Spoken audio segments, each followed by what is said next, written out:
Welcome to the Tech Egg. Don't get scrambled. Enjoy the video.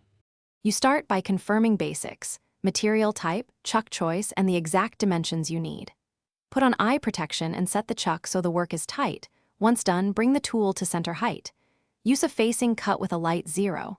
5 to 1 mm pass to create a true end. This removes runout and sets a reference. Make sure to stop, measure, and adjust speed before advancing deeper, because accuracy now saves time later. You now switch to shaping. Select a cutter that matches material hardness and set it at center height. Begin with recommended RPM from speed charts and a conservative feed.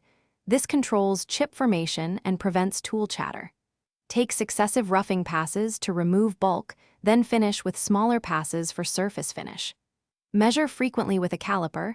If the diameter is off, make tiny adjustments. This keeps you within tolerance. You complete the job with a final light finishing pass to hit the required dimension and improve surface texture. Then deburr edges with a file or stone. When parting off, line the parting tool square to the work and feed slowly to avoid binding. Support with tailstock if possible. Once separated, blow chips clear and inspect.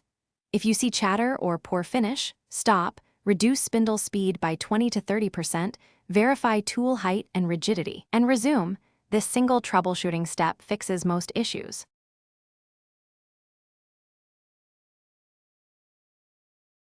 Thanks for watching. Consider subscribing if I helped unscramble your problems.